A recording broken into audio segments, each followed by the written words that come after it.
Balvir sir अपनी पलकें झपकाते हुए आर्यन की ओर हैरान होकर देखते रहे। बलवीर सर की बड़ी सफेद पगड़ी, लंबी सफेद दाढ़ी और चेहरे की गहरी झुर्रियों से भी उनकी हैरानी साफ नजर आ रही थी। उन्हें अपनी आंखों पर यकीन नहीं हो रहा था। भले ही उन्होंने रिया को कभी अपने सामने देखा नहीं था, मगर पिछले 5 सालों से वो वीडियो कॉल के जरिए रिया से बातें करते रहे थे। वीडियो में इंसान अक्सर अपने असली रूप से थोड़ा बड़ा और थोड़ा मोटा नजर आता है, और इस वक्त बलवीर सर के सामने खड़ा आर्यन रिया से कद में हल्का सा छोटा था और रिया से शरीर में काफी कमजोर भी था। मगर आर्यन की शक्ल हूबहू रिया से मिलती थी, स्पेशली वो आंखें जिन्हें बलवीर सर कभी नहीं भुला सकते थे। जैसे ही बलवीर सर के मुंह से रिया का नाम निकला था, आर्यन के मन में खतरे की घंटी बज गई थी। वो समझ चुका था कि बलवीर सर रिया को जानते थे, इसलिए बात बनाते हुए आर्यन ने बलवीर सर से कहा, अंकल, मेरी उम्र के लगभग सभी बच्चों की शक्लें एक दूसरे से मिलती हैं। क्या आपको भी इस वक्त मेरी शक्ल अपने किसी जान पहचान के बच्चे से मिलती हुई नजर आ रही है? रोहित और धीरज बलवीर सर और आर्यन के बीच चल रहे इस कॉन्वर्सेशन को समझ नहीं पा रहे थे, मगर आर्यन की ये बात सुनकर बलवीर सर अपनी दाढ़ी पर हाथ घुमाते हुए बोले, हो सकता है कि बच्चा जो कह रहा है वो सही हो, और फिर मैं तो ठहरा पहलवान आदमी, हर किसी को एक ही नजर से देखता हूँ। शायद मुझसे कोई गलती हो गई हो।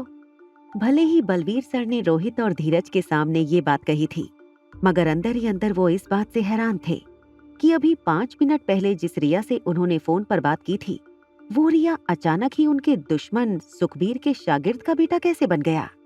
अपनी इसी हैरानी में बलवीर सर ने रोहित से पूछा, क्या ये तुम्हारा बेटा है? बलवीर सर के सवाल में बेटे शब्द पर खास स्ट्रेस था। बलवीर सर का ये सवाल सुनते ही धीरज के मुंह से हंसी निकल गई।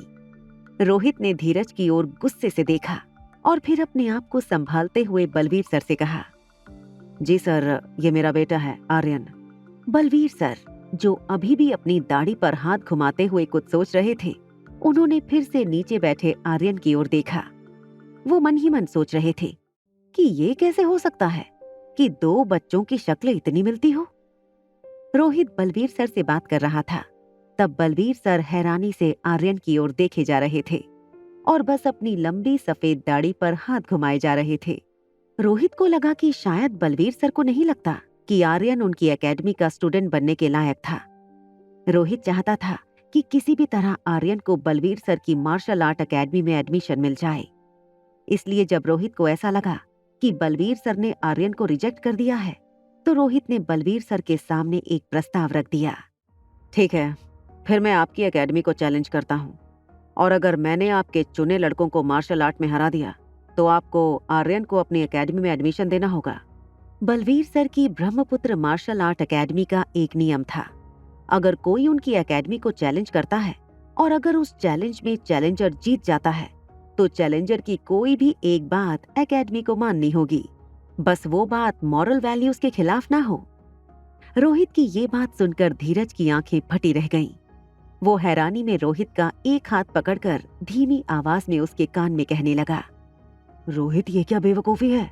तुम जानते हो तुम क्या कह रहे हो? तुम्हें पता है ना इस एकेडमी के स्टूडेंट्स कैसे खतरनाक होते हैं?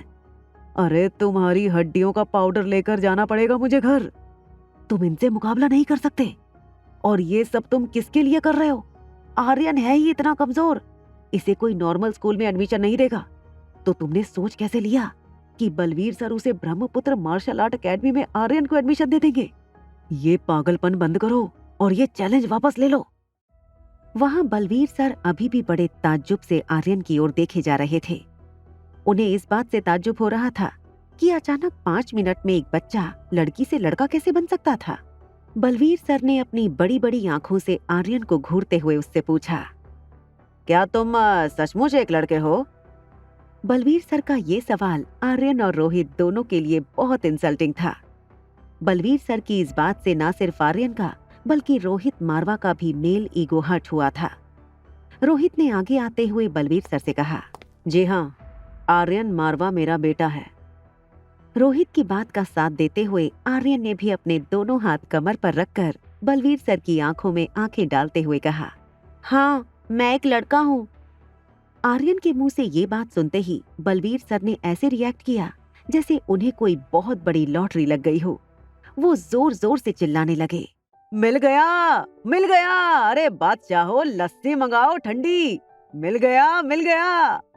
बलवीर सर आर्यन को देखकर समझ गए थे कि उन्हें अनिका का वो बेटा मिल गया था जिसे अनिका 6 साल से ढूंढ रही थी।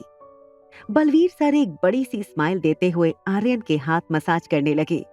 उन्होंने रोहित की ओर देखकर कहा, वाह बादशाहो, मेरी एकेडमी को चैलेंज करने की बात करके ही तुमने मुझे खुश कर दिया। और इस लड़के के हाथ पांव को देखो, किसने कहा ये कमजोर है? इसके हाथ पांव मार्शल आर्ट सीखने के लिए ही बने हैं। देख लेना, मेरी ट्रेनिंग के अंदर ये सबसे तेज मार्शल आर्ट सीख लेगा। बलवीर सर ने अपना एक हाथ आर्यन के कंधे पर रखा। बलवीर सर के पंजे में लगभग आर्यन का पूरा कंधा कवर हो रहा था। आर्यन को ट्रेनिंग सेंटर की ओर धक्का देते हुए बलवीर सर ने रोहित से कहा, अब तुम जाओ, आज से ये लड़का मेरा स्टूडेंट है, तुम्हारी यहाँ कोई जरूरत नहीं। रोज ट्रेनिंग खत्म होने के बाद इसे लेने आ जाना। जैसे ही सर आर्यन को अंदर ले जाने लगे, धीरज ने आगे आकर बलवीर सर से कहा, पाजी, वो मैं आपका बहुत बड़ा फैन हूँ। काफी सालों से एकलव्य की तरह आपके मार्शल आर्ट सीखने की कोशिश कर रहा हूँ। अब इच्छा रखता हूँ कि ब्रह्मपुत्र मार्शल आर्ट अकेडमी का स्टूडेंट बनूं और आपका शागिर्द भी। बलवीर सर ने पीछे मुड़कर धीरज को देखा। उन्होंने अपनी बड़ी बड़ी आंखों से धीरज को स्कैन किया। बलवीर सर ने धीरज को ऊपर से नीचे तक देखकर कहा, तुमने सोच भी कैसे लिया कि तुम हमारी एकेडमी का हिस्सा बन सकते हो? सर की ये बात सुनकर धीरज हैरान हो गया। बलवीर सर के सामने बोलने की ना तो धीरज में हिम्मत थी और ना ही उस वक्त उसके मुंह से आवाज निकल रही थी। बलवीर सर आर्यन को लेकर ट्रेनिंग सेंटर की ओर चले गए। धीरज अपनी इंसल्ट बर्दाश्त नहीं कर पा रहा था जब बलवीर सर ने ट्रेनिंग सेंटर का दरवाजा बंद कर दिया। धीरज ने चिल्लाते हुए कहा, आप मुझे रिजेक्ट करके उस कमजोर मंदबुद्धि बच्चे को एडमिशन दे रहे हो? बहुत बड़ी गलती कर रहे हो आप, बहुत बड़ी गलती। रोहित ने धीरज की ओर गुस्से से देखा और कहा, इस वक्त मुझे तुम मंदबुद्धि नजर आ रहे हो। You are mentally ill. Dheeraj Marwah गुस्से की वजह से एक जगह खड़ा नहीं रह पा रहा था। अपनी दोनों टांगे हिलाते हुए धीरज ने रोहित से कहा, ठीक है, हो सकता है मैं तुम्हारे जितना इंटेलिजेंट नहीं हूँ, मगर तुम्हारे उस बेटे आर्यन जैसा मंदबुद्धि बिल्कुल नहीं हूँ। तुमने अपनी आंखों से देखा, बलवीर सर ने पहले आर्यन को एडमिशन देने से साफ मना कर दिया था, फिर अचानक पता नहीं मुझे खोपड़ी क्या खिसक गई कि उसे एडमिट कर लिया और मुझे रिजेक्ट कर दिया। मुझ में आखिर क्या कमी है? रोहित ने एकेडमी से बाहर निकलते हुए पीछे चल रहे धीरज से कहा, तुम में क्या कमी है वो तुम्हें अब तक नहीं पता। यही तुम्हारी सबसे बड़ी कमजोरी है। रोहित की बात समझ पाना धीरज के बस में नहीं था। धीरज जब तक रोहित की बात समझने की कोशिश करता, रोहित गाड़ी में बैठकर निकल चुका था। धीरज रोहित को जोर जोर से आवाज लगाते हुए गाड़ी के पीछे दौड़ने लगा। ब्रह्मपुत्र मार्शल आर्ट अकेडमी का ट्रेनिंग सेंटर एक ओपन ग्राउंड था, जिसके चारों तरफ चेंजिंग रूम्स और लोगों के बैठने के लिए कुछ पेविलियन बनाए गए थे। ट्रेनिंग सेंटर में अलग अलग जगह पर अलग अलग मार्शल आर्ट की टेक्निक सिखाई जा रही थी, जिसमें सबसे पॉपुलर और मॉडर्न टेक्निक थी कराटे। ब्रह्मपुत्र अकेडमी दिल्ली के बीचों बीच सिचुएटेड एक ट्रेनिंग ग्राउंड था। इस ग्राउंड पर कई सारे बिल्डर्स और पॉलिटिशियंस की नजर थी। अगर इस जगह पर कोई मॉल या कोई बिल्डिंग खड़ा कर दिया जाए तो करोड़ों का प्रॉफिट हो सकता था। इस ग्राउंड की वैल्यू आज के जमाने में कम से कम 80 से 90 करोड़ की थी। मगर बलवीर सर अपनी एकेडमी और अपने हुनर को लेकर बहुत पैशनेट थे। उन्होंने हमेशा से चाहा कि उनके बाद भी ये मार्शल आर्ट अकेडमी जिंदा रहे। एकेडमी की हालत इस वक्त कुछ ज्यादा अच्छी नहीं थी। एकेडमी को देखकर पता चल जाता था दीवारों को काफी मरम्मत की जरूरत थी।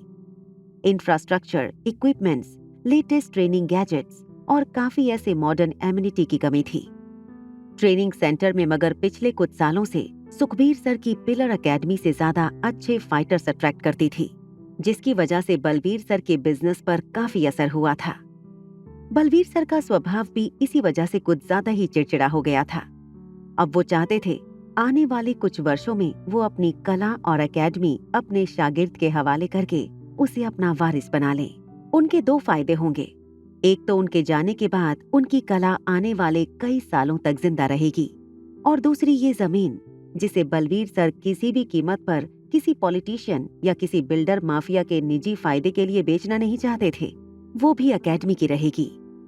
बलवीर सर जानते थे कि अगर ये जमीन वो बेच देते हैं तो उन्हें जरूर इतना पैसा मिल जाएगा कि आने वाली जिंदगी आराम से गुजार सकेंगे। मगर उन्हें ये भी पता था कि वो उनकी कला की विरासत का अंत होगा। जब से बलवीर सर ने रिया को देखा था, उन्होंने मन ही मन सोच लिया था कि वो अनिका की बेटी रिया को ही अपना वारिस बनाएंगे। और अब उनके पास एक और ऑप्शन भी था, आर्यन। ये बात सच थी कि बलवीर सर की ट्रेनिंग टेक्निक ज्यादातर लड़कों के लिए इफेक्टिव थी और इसीलिए रोहित ने भी आर्यन के लिए बलवीर सर को चुना था। बलवीर सर आर्यन का हाथ पकड़कर उसे अपने ऑफिस में ले गए। ऑफिस के चेयर पर आर्यन को बैठाकर बलवीर सर अपने घुटनों पर बैठ गए। अपनी बड़ी बड़ी आंखों से आर्यन को घूरते हुए कहने लगे, आज से मैं तुम्हारा गुरु हूँ और तुम मेरे शिष्य। मगर ये रिश्ता तब से शुरू होगा जब मैं तुम्हें तुम्हारी माँ से मिलवा दूंगा। तुम जानते हो तुम्हारी माँ का नाम अनिका है और उससे भी ज्यादा खुशी की बात यह है कि अनिका अभी कुछ ही देर में तुम्हारी जुड़वा बहन रिया के साथ ट्रेनिंग सेंटर पहुंच रही है। आज शायद मेरी जिंदगी का सबसे ज्यादा खुशी का दिन है।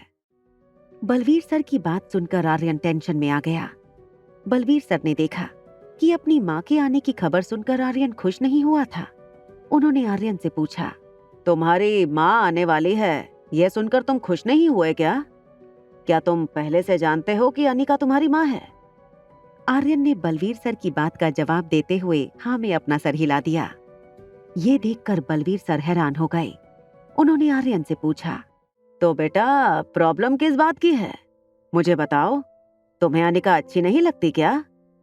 इस बात पर तुरंत रिएक्ट करते हुए आर्यन ने कहा, मॉम तो बहुत अच्छी हैं, मैं उनसे बहुत प्यार करता हूँ। मगर ये मैंने और रिया ने डिसाइड किया था कि जब तक बड़ी दादी का ऑपरेशन नहीं हो जाता तब तक हम मॉम को या डैड को इस बारे में नहीं बताएंगे कि मैं और रिया जुड़वा भाई बहन हैं और दादी माँ को होश में आने के लिए अभी 2-3 दिन और इंतजार करना होगा। आर्यन और रिया की सूझबूझ को देखकर बलवीर सर सरप्राइज हो गए। इतनी सी उम्र में इतना तेज दिमाग और इतनी समझदारी। बलवीर सर को अब इस बात का यकीन हो गया था कि उनके बाद ये दोनों बच्चे जरूर उनकी एकेडमी का नाम रोशन करेंगे। तभी बलवीर सर का एक केयरटेकर एक बड़ा सा लस्सी का गिलास लेकर आया। बलवीर सर ने उसके हाथ से गिलास लेते हुए आर्यन को ऑफर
सर ने अंदर से आवाज लगाते हुए कहा, अरे रिया, अनिका तुम आ गए। आज मेरे पास तुम लोगों के लिए एक बहुत बड़ी सरप्राइज है। एक लड़की को देखा तो के सारे एपिसोड्स को सुनने के लिए डिस्क्रिप्शन में दी हुई लिंक से डाउनलोड कीजिए पॉकेट FM ऐप।